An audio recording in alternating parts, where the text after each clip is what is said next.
business trip. Did the people move around? It does tingle a little bit. And get it all figured out of where it all goes. He talked through the whole intro. Oh, I'm sorry. I didn't know we were introing. Hey, what's going on, everybody? It's Matt with the DPI podcast. Over on the other side is Peter in his State of Flux office slash recording room. So they didn't hear anything I said? No, not really. I heard it all, but I've heard it like 3 times. So. Yeah, I know. That's why I was saying it. Whatever. I'm out. I'm out.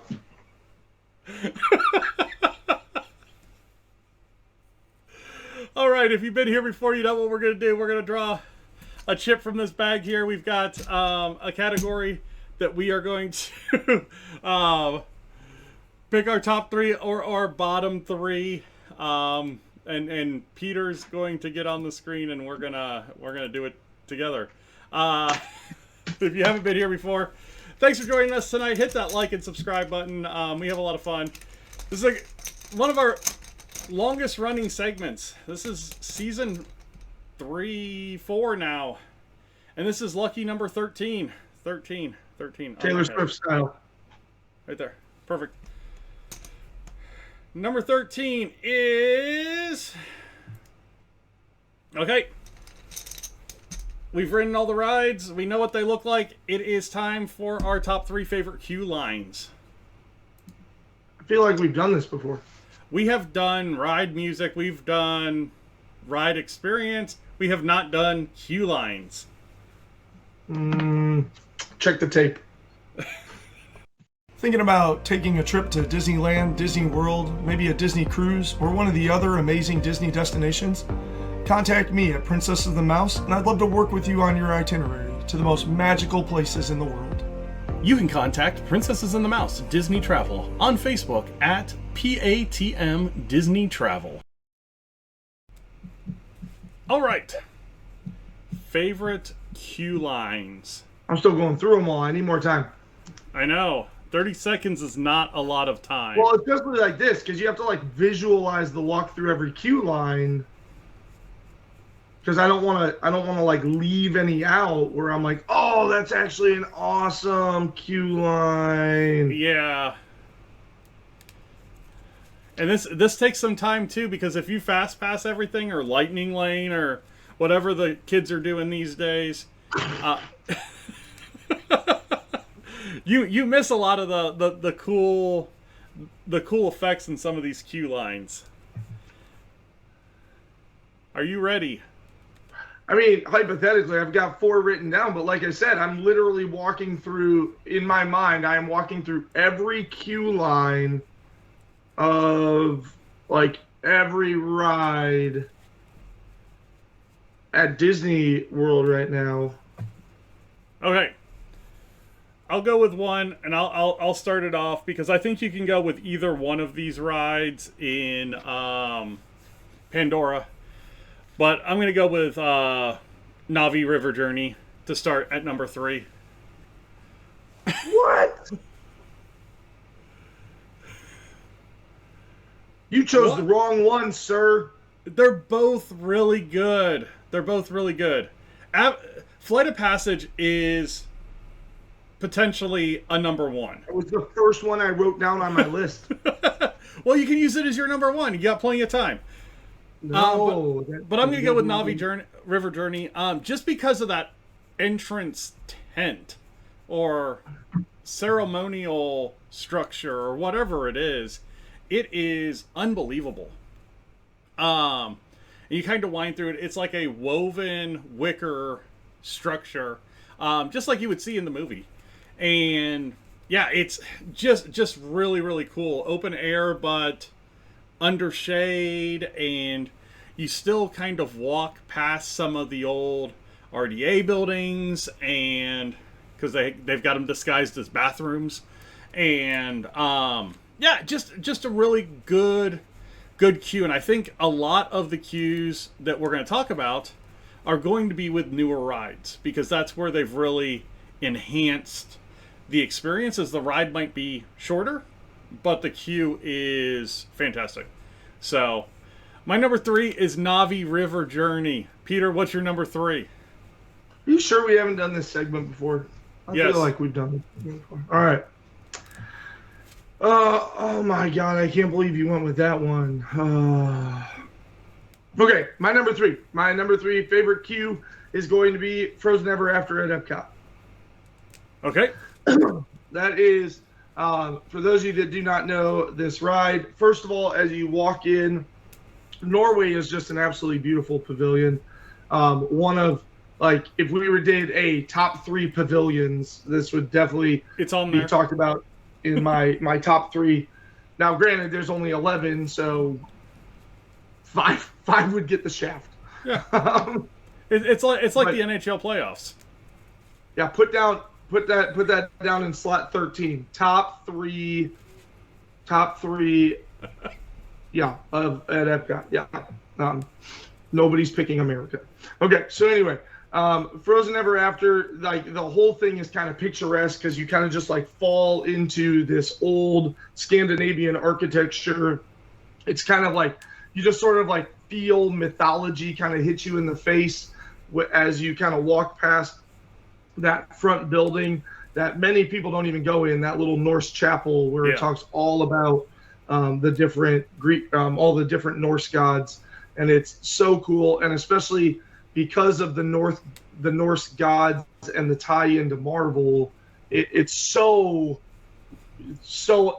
belonging in Walt Disney World now that they own Marvel. But the ride itself is awesome because you walk in and there's proclamations about how Elsa has declared today this summer winter festival, and as you continue to walk further in, you find yourselves on the streets of Arendelle, which is just so cool because inside of a building they managed to do that visual scaling trick to where you feel like you're walking through the streets of Arendelle. And then right before you go and get onto the ride line or onto the ride itself, you get to go through the Oaken sauna with this little magic window that's interactive. It's just very funny because the steam will kind of clear and the family will be sitting there, and Oaken will pop up from time to time talking about his big summer blowouts and stuff. And so, well, the ride line itself is kind of annoying because you just loop, and they sneak such a long ride line into a very compact space. So it's a bit much, especially when some scooters are doing some maneuvers in there. But the ride line itself is so immaculately decorated and is such a fun experience. So my number 3 is going to be Frozen Ever After. Matt, what's your number 2? Number 2. I feel like I could go over and steal the other one at Pandora in number 2. But I'm going to go to Hollywood Studios, and I'm going to go with Mickey and Minnie's Runaway Railway. Mickey and Minnie's is another ride that kind of reoccupied a building, just like Frozen Ever After reoccupied. Oh, God. What was the ride there? Sorry, I was looking at my list and trying to decide which ones I was going to do. What? Frozen Ever After was Maelstrom. Maelstrom, yeah. Mickey and Minnie's Runaway Railway took over the building of the Great Movie Ride, and a lot of the queue was reutilized, but one cool aspect that you get in this queue is the Mickey short that you actually watch and then participate in, and that's what kind of starts the ride experience for this ride. So as you're wandering through the Chinese theater, you're seeing all these posters of Mickey Mouse shorts and stuff, and then you go into this theater room and you have the Mickey short that kind of starts the show, and at one point you actually go into the short, and that's where the ride takes place. Really cool effect. And then as you're coming back out of the ride, be sure to turn around as you come out, because you actually come back out of what looks like a movie screen that brings you back out into the real world. So really, really cool effect on both sides. Great ride as well. So my number 2 is going to be Mickey and Minnie's Runaway Railway. Peter, and before you go to your number 2, I just want to say thank you, Shannon, for validating my number 3, because she put it as her number 1. Yeah. Oh, we're both high. The other Pandora ride has is better queue. It's an amazing queue. So where are you going with your number 2? Well, I'm going to make sure that all the parks get love, so that way when you go with your number 1, I'm faced with a terrible decision, because I was expecting you to say 2 of the ones on here. You came dangerously adjacently close to 1, and then you and Shannon made a terrible decision. But that's beside the point here tonight.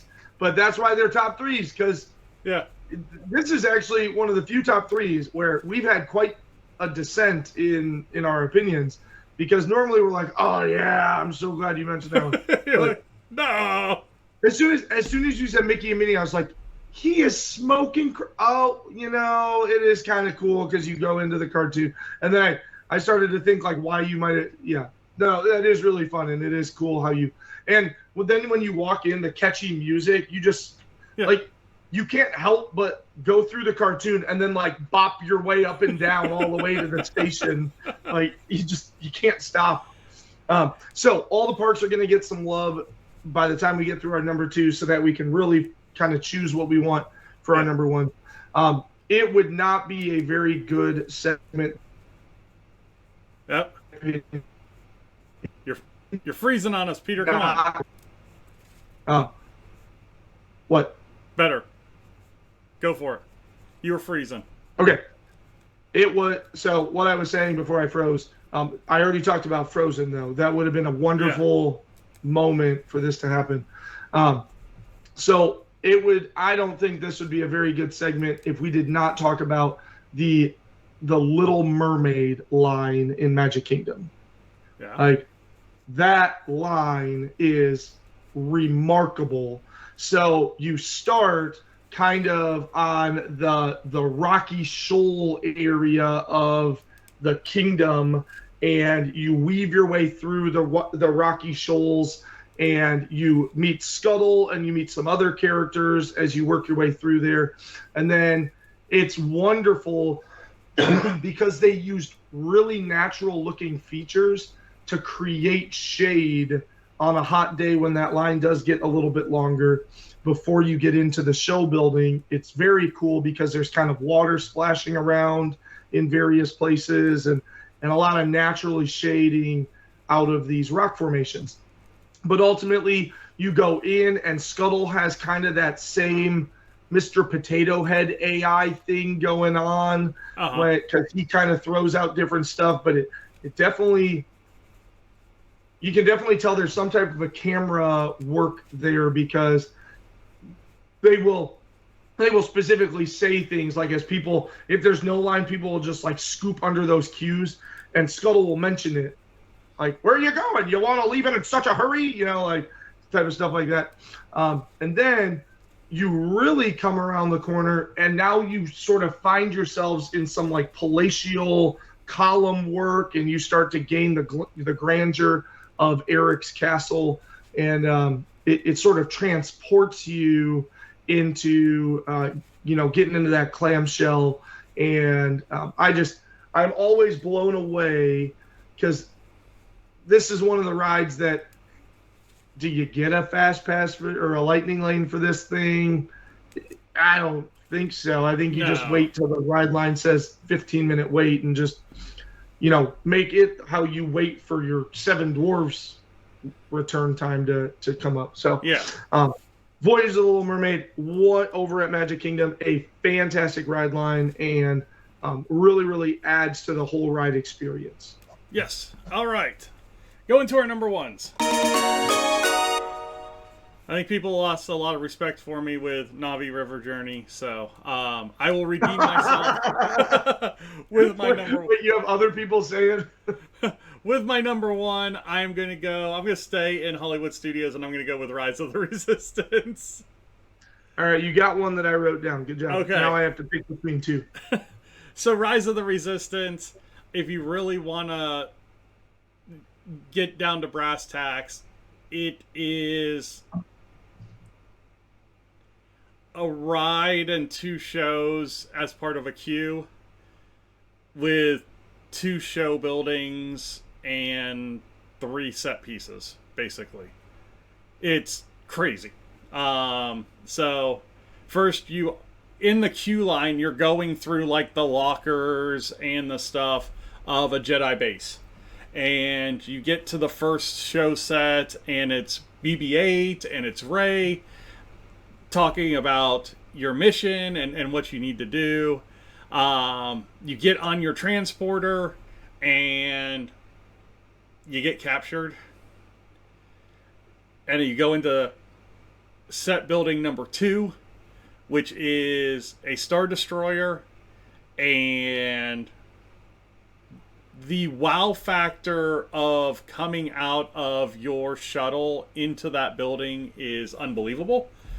And then you get put in the halls and then in the sort and go into the next set piece, which is kind of your interrogation room, where you get rescued and then you actually go on the ride. It is absolutely amazing. So it starts outside, and you know, even a long wait on this ride, there's so much to look at as you're going through. And with it still being individual lightning lane and that stuff, it's not bad when you get an individual lightning lane. But there's enough to look at as you're going through. Easter eggs, things that are going to take you back to some of the earlier Star Wars series. Just a great queue line. And then the actual ride itself is phenomenal. Trackless ride. Unbelievable use of perspective. Unbelievable use of the motion technology. And then you end crash landing where you're supposed to go. So it all works out in the end. But it doesn't look like it's going to work out in the end. Never feels like it's going to work out in the end. So, no, great ride, great queue. So number one for me, Rise of the Resistance. And if you've got a better number one than me or Peter, put it in the comments. Let us know. Make fun of my number 3, whatever. I don't care.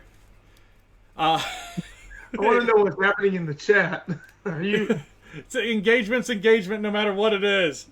Apparently, the crowd is with me, is what we have realized.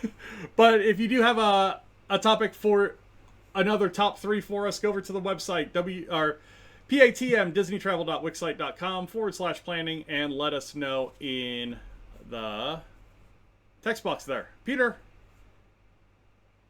where can people find you? Do you want me to do my number 1? We will. We're getting to it. I'm moving up to it. Oh, I see. Find me over on the Wix site. Obviously, you can fill out a vacation request form, or just find me over on Facebook, Princess of the Mouse, Certified Disney Travel Agent, and then just shoot me a messenger, and we'll start talking, and we'll get something lined up and get talking about the vacation. I'm going to remove all details. So just recently, I had a person that I have some dealings with reach out to me and say, hey, we've got this trip going. I know that you do it, but my sister also has a friend. She already got a quote from them, but I'm trying to go with you. Here's the information that person sent. Can you weigh into this at all? And there were like 5 things on the information that was sent to them that was wrong. So I immediately went back over and I was like,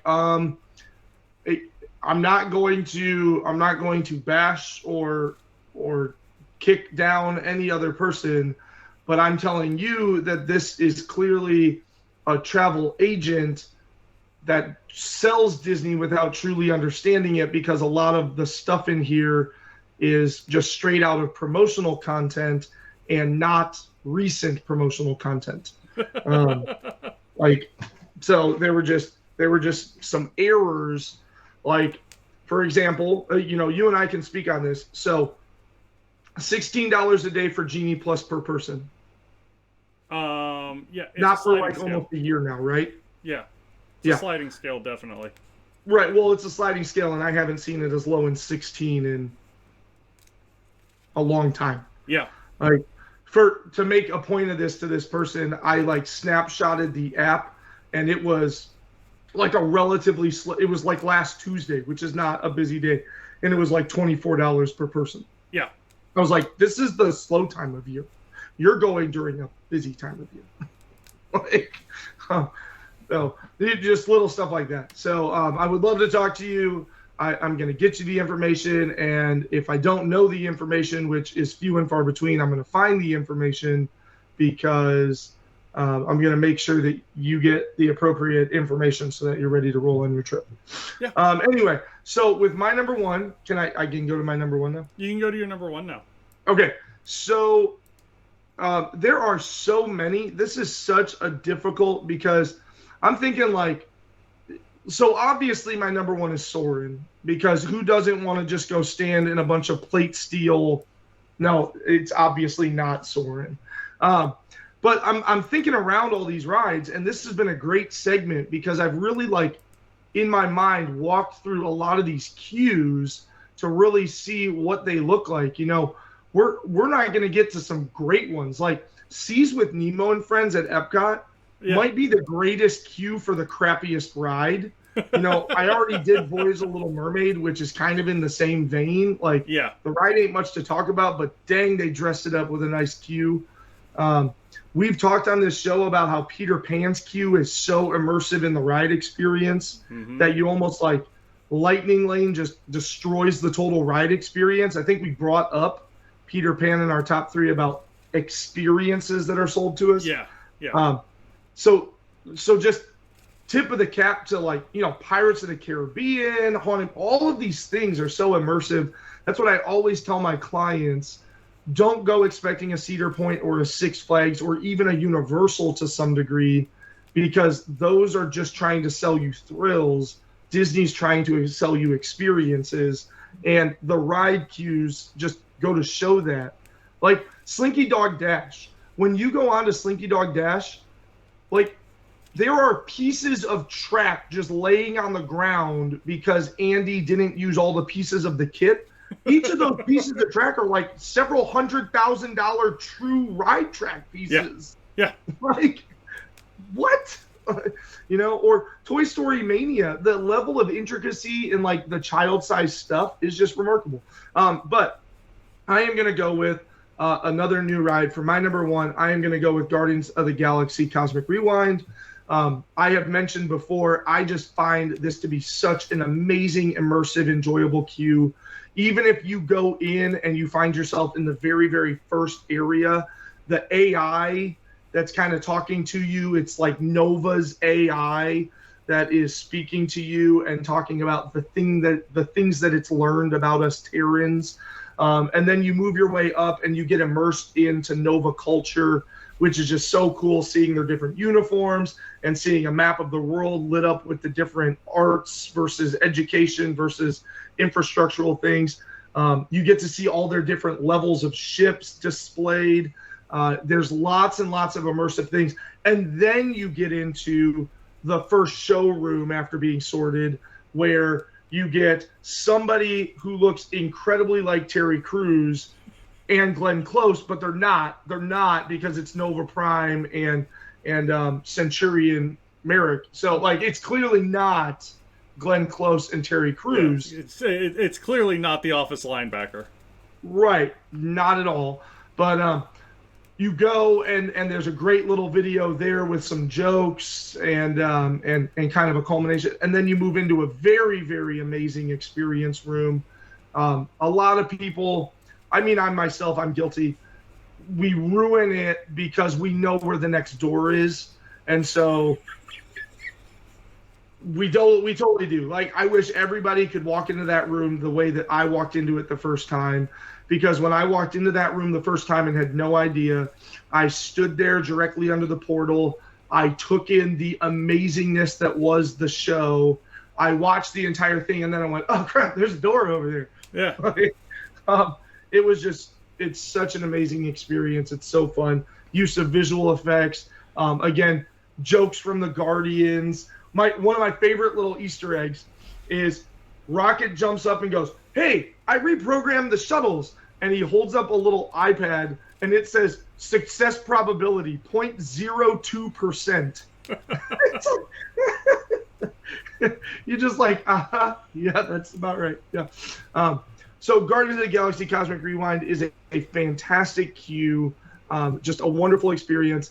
And I went with that. I had two things left listed on my sheet. I had Flight of Passage and Guardians of the Galaxy. So I am allowing that we are going to pretend that you said Flight of Passage and talked all about walking up into the floating mountains and into the RDA research and into the whole Navi Research Institute for your number 3, which really immerses you in the Avatar movie as opposed to walking through the straw hut while it's outside and 98 degrees and there's sweat dripping in places you didn't know you had. He meant to talk about the floating mountains and the air-conditioned cavern and the RDA buildings and the Navi Research Institute. That's what he meant to talk about. So Flight of Passage was talked about in extent because that is a wonderful queue. Can we talk about how Haunted Mansion has really revolutionized the queue experience? Oh, because, yeah, with like how old it was, but it still stands the test of time for... Well, and like that, the show within a queue type experience. When you think about all of the newer rides that are coming out, you kind of get stopped in the middle for the scan in Flight of Passage, or the Hondo talking to you at Millennium Falcon. You know, there's a lot of things that they've incorporated into these queues now that are time sucks, 5 minutes here, 2 minutes there, that kind of stuff, but it doesn't make it feel like it's that 50-minute queue anymore. It's a 30-minute queue to your first showroom, and then you've got a 20-minute queue after that. Yeah, even though it doesn't feel like a 20-minute queue because you're constantly, like, right at the point where you're like, I'm annoyed that I'm still standing here, the door opens. Yeah, exactly. Exactly. And that's been something that, Haunted Mansion with the stretching room kind of started that.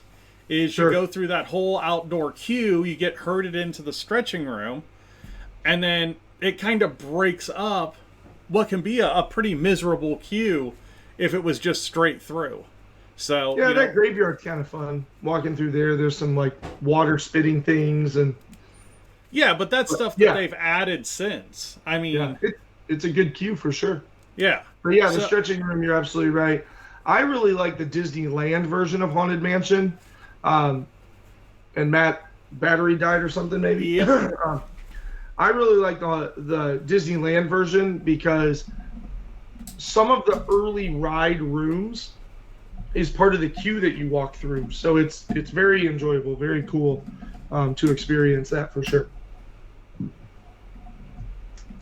Well, we're going to go ahead and move on to the D3R3, the Disney Deep Dive into rides, restaurants, and resorts. Matt's gone. I don't know. I'm just pretending to host the show now. Yeah, I have no clue what's going on. It's like my camera, completely died. Oh, it's on. I see it. Oh, good. I have no clue what happened. That was weird. All right. Much better. All right. You can see me again. Okay, yeah. So we are going to jump into a deep dive. But before we do that, thank you guys all for watching tonight's top 3. Wait, what was the rest of Shannon's? Because I got to give her credit for her other 2. Mickey and Minnie's Runaway Railway, Pirates of the Caribbean, Navi River. Pirates is a good one. That's a thumbs up for you, Shannon. That just popped up on my screen. That's a thumbs up for your Pirates of the Caribbean. That was like really, really pushing me to like, oh, but I want to talk about Little Mermaid instead.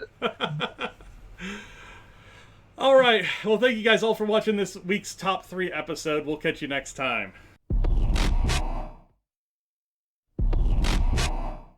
Hey, thanks for checking us out today. Don't forget to hit those like and subscribe buttons to help out the channel. Also, if you're looking for some more Disney content, check this out. I think you're going to like it.